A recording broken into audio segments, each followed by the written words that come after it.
மகளிர் மற்றும் சிறுவர் விவகார அமைச்சர் சரோஜா சாவித்ரி பால்ராஜ். இன்று இந்த ஊடக சந்திப்பில் நாங்கள் கதைக்க இருக்கின்ற விடயம் முக்கியமாக குருநாகல மாவத்தகம போலீஸ் பிரிவில் 2 வயது கொண்ட ஒரு சிறுமியை ஒரு வயலில் கைவிட்டு சென்ற சம்பவத்தை நாங்கள் பார்த்தோம். அதன் தொடர்பாக நாங்கள் கருத்து தெரிவிக்கையில் எங்களுடைய அமைச்சு என்ற வகையில் கூற வேண்டிய முக்கிய விடயம் மெல்டால் விஸ்வாசனீய சாதனை. மனிதர்களுக்கு இடையிலான உறவுகளை, பாலியல் உறவுகளையோ மனித நேயமான உறவுகளை தவிர்ப்பதற்கோ எதிர்ப்பதற்கோ இந்த நேரமல்ல, இந்த பேச்சுவார்த்தை நடத்த இல்லை.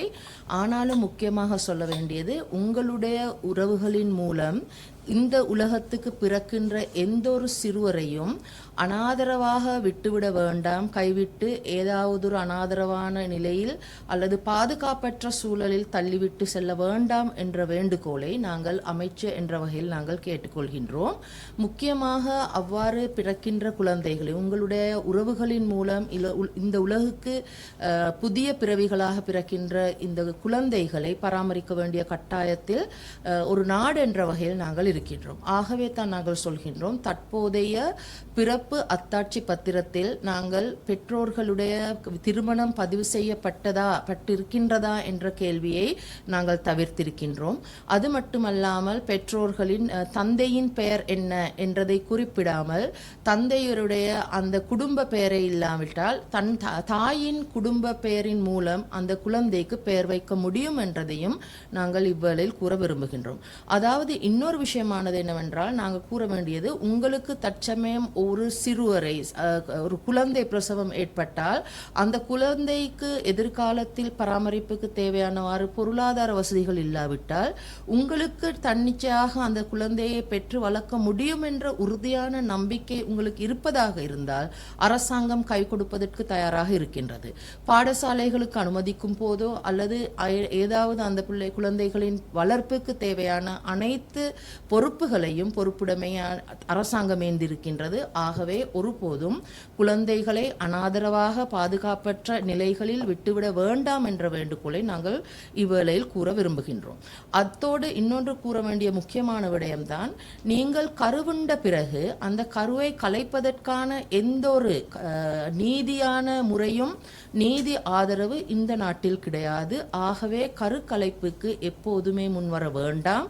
ஒரு குழந்தை உங்களுக்கு கரு கொண்டு இருந்தால் அந்த குழந்தை என்பது இந்த நாட்டுக்கே உரியது. ஆகவே அவ்வாறான நிலைகளில் கருக்கலைப்பதற்கோ ஏதாவது தவறான வழியில் நடத்துவதற்கு எந்த ஒரு தாய்க்கும் எந்த ஒரு பெண்ணுக்கும் உரிமை கிடையாது.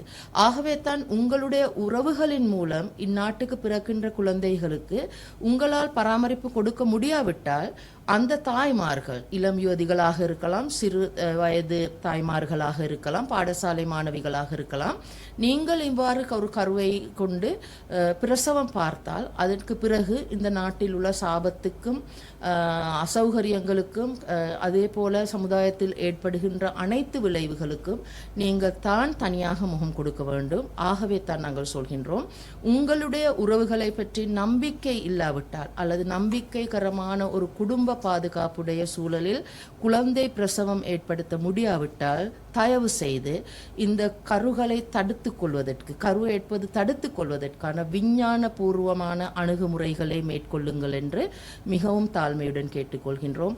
அனாதரவான நிலையில் பாதுகாப்பற்ற சூழலில் குழந்தைகளை கைவிட்டு செல்ல வேண்டாம். அந்த குழந்தைகளின் பராமரிப்புக்கு நாங்கள் அரசாங்கம் என்ற வகையில் நிறுவன ஆதரவுகளை, நிறுவன பாதுகாப்புகளை வழங்குவதற்கும் குழந்தைகள் தேவைப்படுகின்ற குடும்பங்களுக்கு அந்த குழந்தைகளை கையளிக்கும் முகம் எவ்வாறு அதற்கான சட்ட நடவடிக்கைகளை மேற்கொள்ள முடியும் என்றதை பற்றியும் எங்களுடைய அதிகாரிகள் மேலும் விளக்கி தருவார்கள்.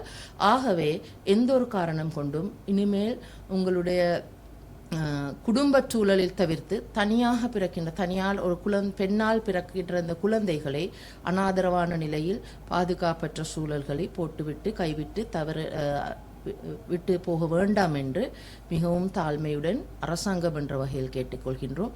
குழந்தைகளின் எதிர்காலத்தை பாதுகாப்பான முறையில் உறுதி செய்வதற்கு அனைத்து பிரஜைகளுமாக ஒன்றாக செயற்படுவோம் என்றதையும் நான் கேட்டுக்கொள்கின்றேன். அதே போல கல்வி அமைச்சுக்கு நாங்கள் பாலியல் கல்வியை எவ்வாறு வலியுறுத்த வேண்டும், பாலியல் கல்வியை சிறு பருவத்திலிருந்தே கொடுத்து பாதுகாப்பான உடல் உறவுகளை மேற்கொள்வது எப்படி, அதே போலவே பாதுகாப்பான சுகாதாரமான முறையில் ஒரு குழந்தை பிரசவத்தை எப்படி மேற்கொள்ள வேண்டும் என்றதை பற்றியும் நீங்கள் விளங்கிக் கொள்ள வேண்டும். ஆகவே தான் இந்த பாலியல் கல்வி முக்கியம்.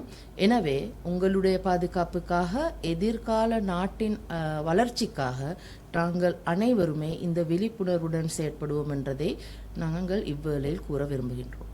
நன்றி.